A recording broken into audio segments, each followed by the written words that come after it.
Hi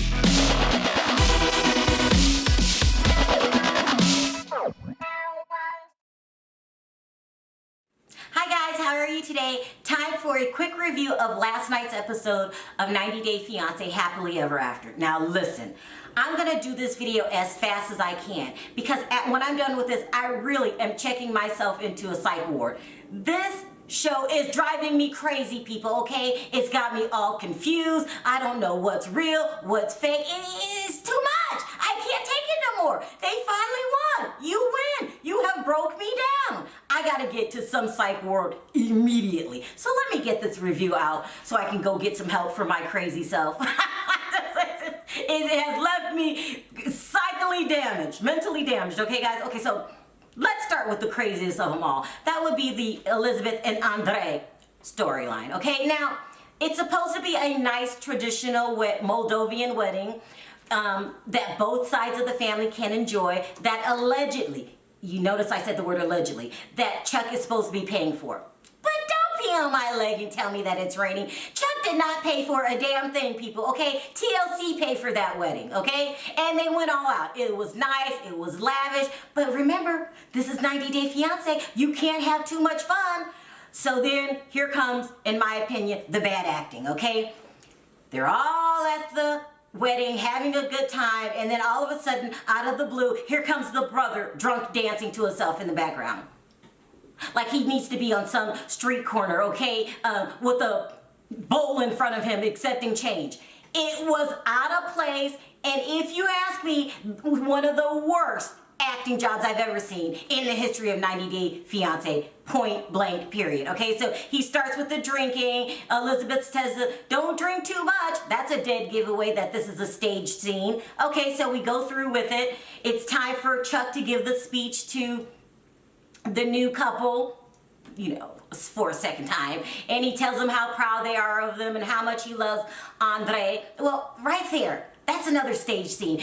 Chuck, you know you do not love Andrei. He is that son-in-law that you love to hate, okay? So, and then the drunk brother is standing perfectly still while the father gives his speech, and then he comes in as the sober, incoherent drunk, okay? That I'm not by not 1 second. He's talking out the side of his head. He's mildly threatening Andrei. It was just the worst acting job I ever seen in my life, okay? Point blank period, people. Then all of a sudden a little bell goes off in my head. Ding! Just like that. I told you I need some help, people. I'm not a sane woman right now. A bell. I'm hearing bells in my head. A bell went off and said, wait a minute. And I move in closer to the TV and I look. Is that the brother that got arrested a while back for DUI? I inch in a little closer.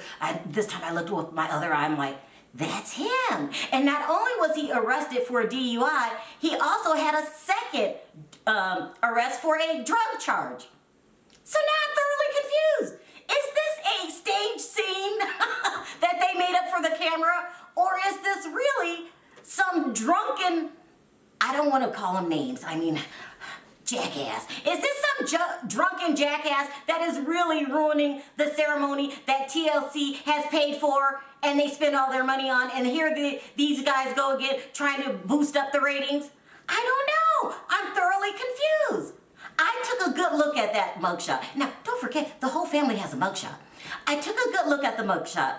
I put them side by side, and I'm thinking, yes, this is the real life drunk, possible addict, DUI driver. So now I'm confused. Was it a stage scene or was it real? I mean, TLC has accomplished their mission, okay guys? I'm headed to the psych ward right after this. I am thoroughly confused. We must, okay guys, talk about this in the comment section. I mean, because it just doesn't make any sense. And if you ask me, and nobody has, remember I love giving unwanted opinions, I feel like they tried to create a lovely episode that was supposed to be uplifting. You know, you got Andrei and Elizabeth's wedding, and then you have Angela and Michael's. And you know, people are suckers, okay guys? Suckers for weddings. I would say that Angela's wedding was beautiful.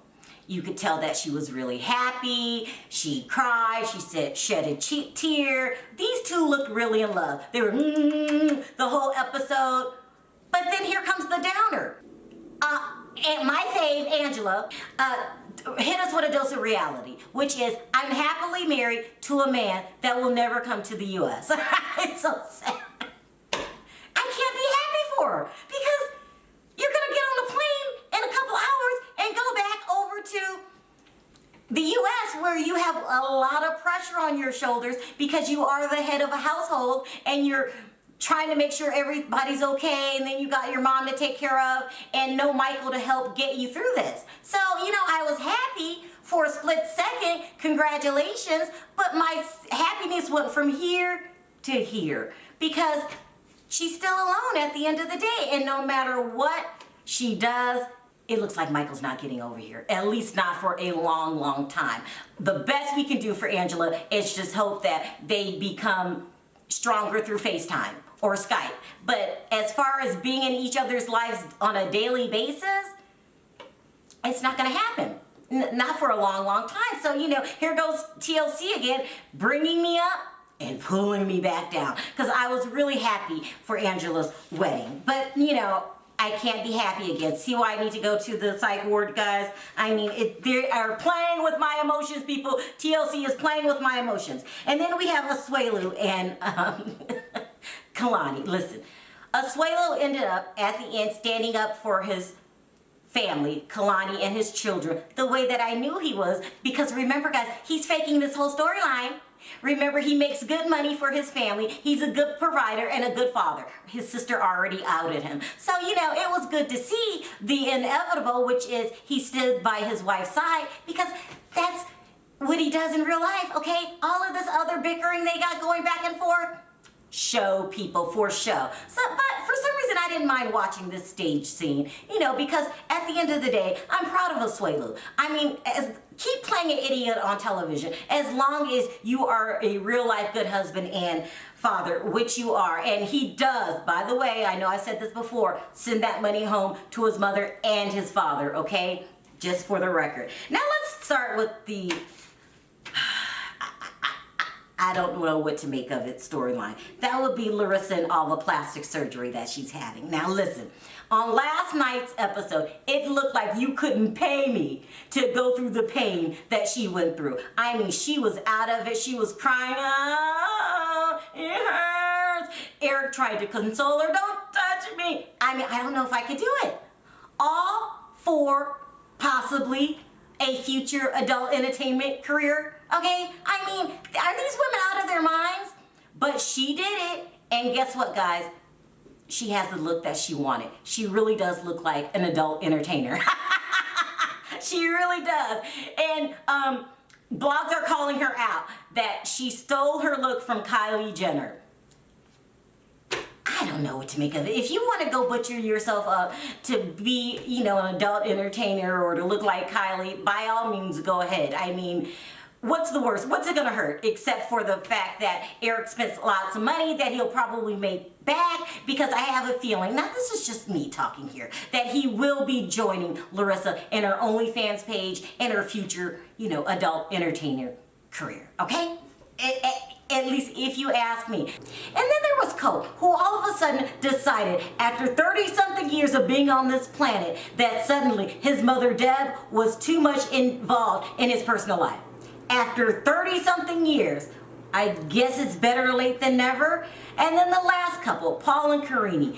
Paul and Karine go back to Brazil because Karine was getting homesick. And that's all I'm going to say about Paul. I've done enough talking about Paul, both in real time and what's going on the episodes. I can't talk about Paul not another single minute. As a whole, I would say last night's episode was entertaining while being confusing at the very same time. Because listen, we're never going to see an episode of anything 90 Day Fiance where it's just warm and fuzzy.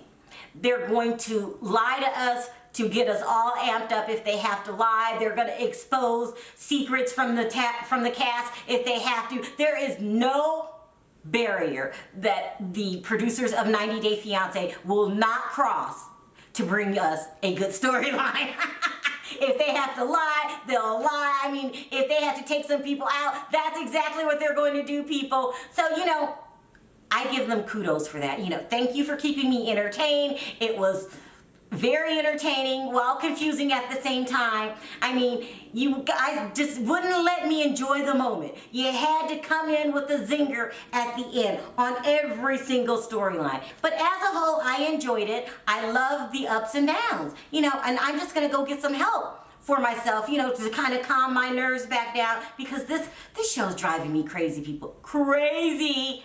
So we have a lot to talk about in the comments section. Number one, I want to know what you guys think about Angela finally marrying the love of her life, but he not being able to come over to the States. Was this a good decision? Let's talk about it in the comments section.